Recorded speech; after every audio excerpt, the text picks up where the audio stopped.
Welcome back from a long holiday weekend, and welcome to your Daily Detroit. I'm Jer Stays. On today's show, we update you on things to know around town, plus Fletcher Sharpe joins me to talk about Detroit City FC's NISA championship win and the Tigers having a solid mid-season. But first, a big thanks to our members on Patreon. It's our members who make sure this show is free for everyone else to enjoy. Plus, they get swag and exclusive updates. So consider joining them at dailydetroit.com/support. That's dailydetroit.com/support. There's also an option for a one-time thing if that's more your speed at the bottom.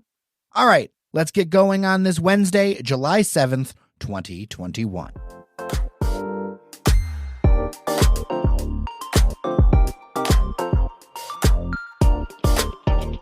A pair of stories for you, a temporary closing and a reopening.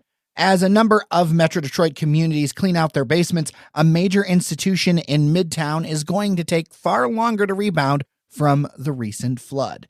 The Detroit Public Library's main branch on Woodward will be closed until after Labor Day. The system says it's to repair damage and protect the health of workers and customers. The building was celebrating its 100th anniversary this year.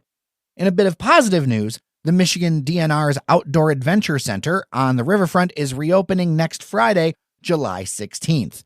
The 40,000 square foot building just east of the Rensen was the former Dry Dock Engine Works, where Henry Ford worked as an apprentice machinist on steam engines. The dock across Atwater was used by the Detroit Police Department to catch rum runners escaping prohibition in the 1930s. The pandemic closed the family-friendly attraction that brings a bit of up north to the city with hands-on simulators and exhibitions.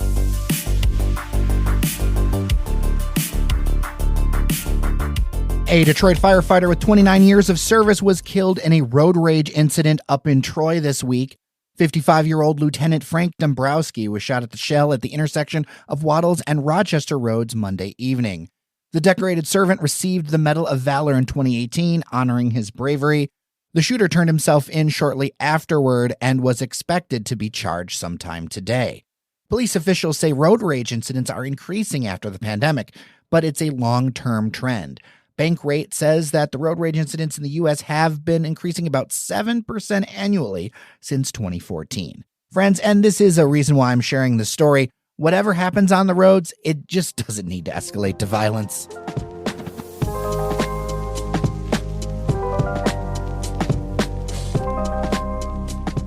After a series of controversies, the Detroit Institute of Arts has their first diversity and inclusion director. Carla Tinsley Smith comes from Blue Cross Blue Shield of Michigan, where she had a similar role. A native Detroiter, Tinsley Smith also serves on a number of local nonprofit boards.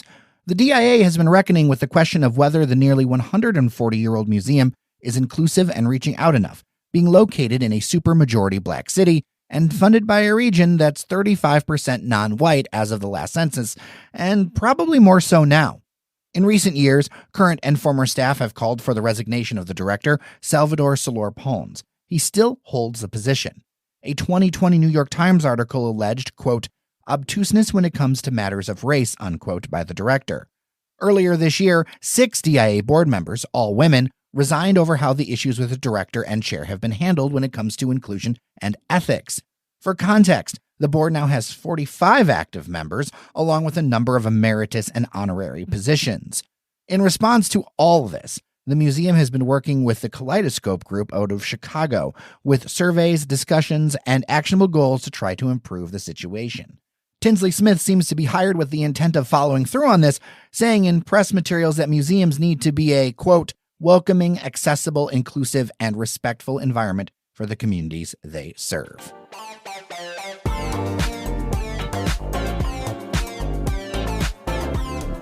From somewhere secret in the city of Detroit, far away from the grabs and eyes of George Junkai, Fletcher Sharpe, how are you?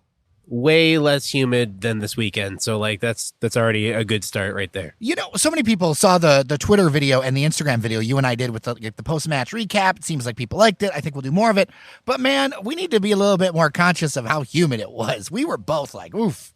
Yeah, after I saw it got posted, I shared it and was like, cool, and I went to bed. Then I woke up to a bunch of messages like, hey, did you actually play in the game as well? Like, what's wrong? And I was like, I didn't know what they were talking about until I looked at the video, and I'm like, my forehead was just one big reflection.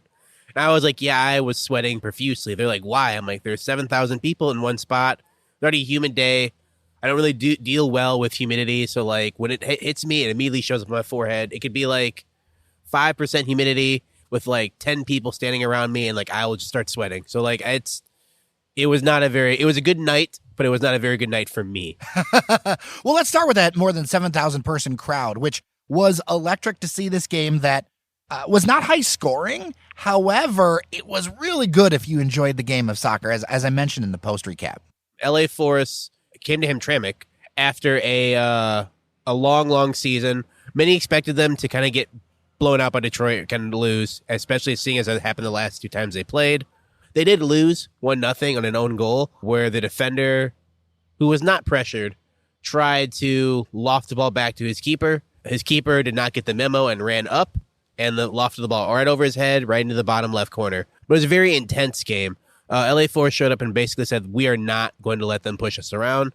And it showed. Detroit City FC is used to implementing their style of play and their physicality when they need to into the team. And LA Force said, no, like, we're not going to let someone scare us. And at halftime, it was 0-0. And I was worried because the last time Detroit City FC won everything and then got to the final was 2013, the regional final against Erie Admirals. And Erie beat them 4-1. A team that was under 500, who Detroit had beaten 2 times before, beat them 4-1. Thankfully for Detroit City FC fans, it wasn't. They got some pressure late on LA Force, but that was really because the Force started pressing up, trying to get more people forward, as opposed to sitting back defensively as they were before. All in all, it was a very good soccer game. If you are one of those people who's like, soccer is not an American sport, I hate it, you probably wouldn't enjoy it. But if you like sports in general, you probably would have just liked the competitive atmosphere that was there. I will say, though, that Connor Rutz got his face turned to Play-Doh. That was hard to watch. Yeah. Earlier in the game, Abraham Villon of LA Force had his head cracked open, and he went through 4 different bandages that game to like keep his head from like bleeding. 3 of them did not work. And soon after, Connor Rutz fell, and it appeared that a player went to strike the ball and accidentally struck his face. But yeah, his nose like exploded. And I'm glad he doesn't have any long-lasting effects. From Twitter, he looked to be okay. But I'm super certain his nose was at least dislocated, if not, like, broken. Because, he looked like he was not having a very fun time till the end of the game. What did you learn about the Le Rouge and the play style of Le Rouge? What did you learn watching this game? I mean, I kind of learned it earlier in the season, but like I can expound on it more, especially after seeing it, is if a team shows up and they're like not afraid, like if they show up to Keyworth and they're not afraid of the atmosphere, they're not afraid of the Detroit's players, they're not afraid of the pedigree, then they will give them a fight. Perfect example, 2 teams earlier, Michigan Bobcats and Stumptown AC came here. Michigan Bobcats made it all the way to like the 92nd minute or so before they gave up a goal and lost 1-0. Stumptown gave Detroit their first non-win of the season. They tied against Stumptown. That's because Stumptown came in and said, we're putting 5 in the back. We're going to play stout defense. We're not going to try to, press the ball on you. We're going to play our game, which is get the ball, kick it all the way up the field and counterattack. And Stumptown only tied because, honestly, and no disrespect to them, they have some fine players, especially their captain, their center back, Frankie Martinez, great player. They're not as talented as Detroit. LA Force aren't either, but the gap between LA Force and Detroit is a lot smaller than the gap between Stumptown and Detroit. So if a talented team comes in here, they're not afraid, and they implement their own style while Detroit's trying to implement their own, instead of just letting Detroit do what they need to do to them, they might walk away with less wins than expected if that's how all opponents handle Detroit. But the thing is a lot of teams in this league don't have the reach for players, don't have the player scouting that Detroit City FC has. They don't have, obviously, the fans. Oh, it's totally another man on the field when you go there. And I want to mention, Cyrus, real quick, because if there was any player that the young fans were into sitting in the stands, because I know you were in the press section, I was out in the stands, there was any player that every single kid in that stand knew was Cyrus Sadie, and they were chanting his name. They were all about him. Yeah, because he's a I hate using the term club legend, but He is. He's been there since the beginning. He played way more electric when he was younger. Now he's playing more of the old man central game. But yeah, he was an electric player. He was a player that people would come to Keyworth from out of town to watch. Heck, when Venezia came, from Venice, Italy came, and they played, Filippo Inzaghi after the game was like, I'm signing this player. Like, this player is done playing at Keyworth. I'm taking him back to Venice. He's a player for Venezia now. Whatever I need to do to get him to sign a contract to come play with us, I'm doing. And had Cyrus, not been a family man, he probably would have left. But, he can't just uproot your family from Michigan to Venice like that, even though Venice... I mean, it's Venice. It's way nicer than any part of Michigan, even though I love Michigan very much. Like, I would not mind living in Venice. Honestly, I guess depth-wise, I'm not really sure where they'd look, but just adding players where they can. Defensively, they're set. And like, unless someone gets hurt, and we didn't even speak about the fact Tendai Jadira, who was last year's Black Arrow MVP of the Detroit City team, did not even play during the spring at all. So they have another player there who they can add right into the mix and like be stellar. So, I mean, I'm not sure where to look. And that kind of links back to my original point. It's not just the fans being loud, but like players will play for less money to come play in front of the fans in Detroit. They will come from Los Angeles, Portland, Texas, and come and play in third division NISA rather than playing the second division to play in front of fans that actually care like this. So like it's something that other teams don't have. And it's kind of unique in pro sports in Detroit because if you listen to mainstream sports talk, a lot of it will be, we've got to compete against the LAs, the whatever, for top talent because we don't have all the cards. And it's kind of cool, similar to the hockey season when the Red Wings were in their prime, right? Because if you're playing hockey, you're used to cold, right? Like you're not worried about winter. To have Detroit kind of have it be in our favor for once. Definitely. And I mean, it's not even the financial part because you have some teams, like I know I hate to keep harping on him, like George Junkai has a bunch of money. He can sign whoever he wants to. And even so, they still don't draw like the best players because people see them and then see Detroit and they're like, I want to play in front of 7,000 people instead of playing again in front of my friends and family. Very easy choice. You and I were talking before we got on the air about something that, I mean, I flat out don't agree with, but I want to hear you out and hear your thoughts on this one because I mean, I know it's ugly to win by an own goal, but a win's a win in my book. I just hate when a really good, hard-fought game gets spoiled by an own goal. Like, even if it's just a cheap goal scored by someone where a guy takes a shot from 30 yards out. Perfect memory for me. Playing the DCFL. Dave Dwahey, one of the owners of Detroit City FC, was playing for Hubbard Farms. Really great player, by the way. He hit a shot from like 30 yards out that bounced off one of my players, bounced off one of his teammates, and into our net. And I was like, that's like one of the worst goal I've ever seen us lose on. But I'd rather lose by that because it was an intended shot than like lose because our defender is trying to make a pass back to our goalie and it just rolls by him. Like if you take a shot and it like bounces off somebody or something goes in, okay. But like just on a simple pass, I know own goals are part of the game, whatever. Like I understand that. But like in really important games like this, like I don't know if it's necessarily fair to lose by an own goal. And I know people are not going to like that. I'm not trying to throw cold water on your championship victory at all. But like, I feel like if there's only one own goal in a game, 1-0, the game should go into extra time. If after extra time, no one has scored a goal, then okay, the game's over. The own goal wins. But if you have an own goal, another team scores a goal. So if LA Force scored an own goal, then scored a goal in the proper net, it'd be 1-1. If Detroit City FC scored a goal after that, it'd be 2-0. But if no one scored a goal, it'd be 0-0 going into extra time. Then Detroit would take that one to have it count. Just because I feel like you should get a chance, kind of like the NFL, which a lot of people don't like. The NFL where people would win the kickoff and they'd go down and kick a field goal, and then the game would be over. And people are like, I hate that. Give the other team a chance to score. So kind of like give them a chance to like dig themselves out of that hole. See, I'm going to push back on that because I feel like part of being a championship team is not making mistakes. And why don't we walk through that own goal real quick in case listeners don't know what happened with that goal on Saturday night. DCFC pushed the ball back.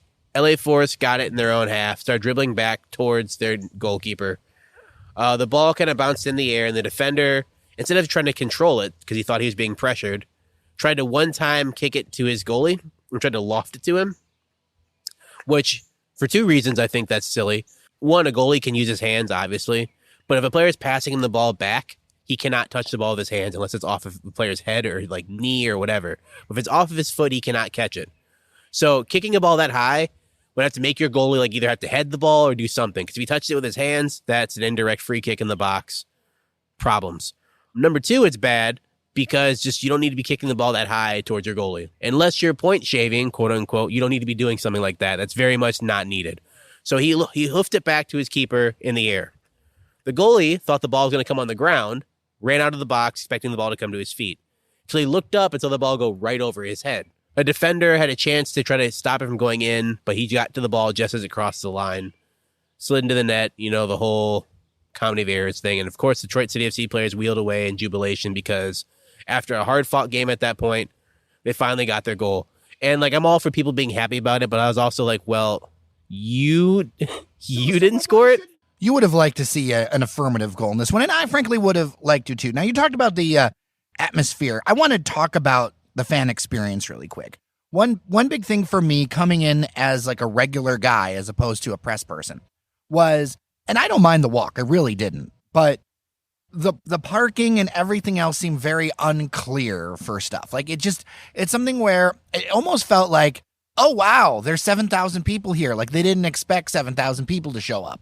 And that's and I know it's in the middle of a neighborhood, and I like that it's in the middle of the neighborhood. I love the atmosphere of it. I like the idea of banners off of people's porches and all that cool stuff. And I do not mind the distance or the walk. It's more of being welcoming to new fans or people going, really, we parked in a shopping center on the edge of a shopping center parking lot. And there were lots of people who were in neighborhoods. And again, I'm not somebody who's parking, but I feel like there just needs to be direction on where you need to go. Those are the kind of things. Also, with larger sporting events, Google Fi is a sponsor now. Maybe wire up Keyworth with fan Wi-Fi or do one of those stands or something like that, those cell phone stands, because it was so hard to get a tweet out. To the parking point, I will say, to your point about them maybe not expecting 7,000 people, I don't think they did. Really? Up until, the day of, around midnight, they were still talking about there being a lot of tickets left. There's still a bunch of tickets left for the game, et cetera, et cetera. And then all of a sudden, when more blue checkmark people on Twitter were like, hey, I'm going to this game, such and such, DCFC was not I don't think they were until the day of. Then when a bunch of people were like, hey, I'm going to go, and a bunch of more famous people were like, I'm going to go do this, all those tweets that they posted about a bunch of tickets being available were deleted and replaced with, expect a big crowd, be aware there might be a bunch of people there. So I don't think until the day of that they were expecting to have as many people as they were, which I think is a little bit crazy because it's a championship game. You have Keyworth Stadium. You're known for having large crowds. Has it been a little bit down this year due to the pandemic? Yeah. Earlier in the season, they were capped with how many people they could have. I think they were capped first at 1,500 for a while, then 3,000. But I will say this. Unlike other teams that had also the same caps imposed on them, Detroit City FC, it's we can only have 1,500 people. They had 1,497. So we only have 3,000. We have 2,908. It's they had the limit almost every single time, just because it's they had people who wanted to go. There are people who are bummed out, oh man, I can't go. It's oh, you're going as media. Can I go help you? It's no, but I appreciate the creativity. But people really wanted to go, and now that the restrictions are lifted, people are let's go. I went with a first timer. And they fell in love with it. It was something where they weren't even soccer fans, but they fell in love with it because it was so much fun. Frankly, the drinks were affordable, which is way different than a lot of other places. $5 for something boozy is not a bad deal. I got myself a couple of twisted teas. It was a really great fan experience overall. I was just thinking about those little things on the edge, especially when it comes to the gameplay for all these people. I was answering Nisa questions, all that kind of stuff. I think we're going to go into you have hot stove and baseball. Will it be cold air conditioning for DCFC for the summer talk in between seasons? Speaking of baseball, I did want to mention really quick, the Detroit Tigers, for the first time since 2016, have 2 winning months, which is impressive for a team that I have about zero expectations for. And then the other side of it, as of this recording, they're sitting in third place, which I mean, would not be possible if they were in the East or the West, because both of those divisions are over 500 all the way down to the 4 slot. But it shows a team that, we're at least getting some wins. Yeah, like it shows that they're not just laying down, which I know in a division that's like majorly full of not great records isn't really saying much. But like they could just start trying to sell off players. But these players are like, hey, just because I'm in a team that's not doing great doesn't mean that I can't, do my best to try to help them win. And like, hey, they're maybe not routinely, but they're beating teams that have winning records. So like that's something we can look forward to going. It makes the games exciting. Like knowing that they're not going to like just lay down and be awful for the sake of being awful. Like they're not going to be the Bobby Higginson Tigers that like lost 116 games. Like they're not going to do that. I remember those days. It would be great to have the goal of getting 500 this year. We're at 459.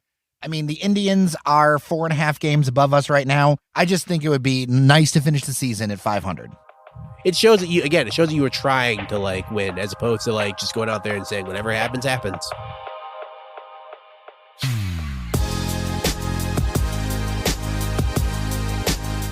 For Fletcher Sharpe, you can follow him at SaintFDW on Twitter. I'm Jer Stays. Thanks so much for listening to Your Daily Detroit, as well as thanks to our new listeners who joined us over the holiday break.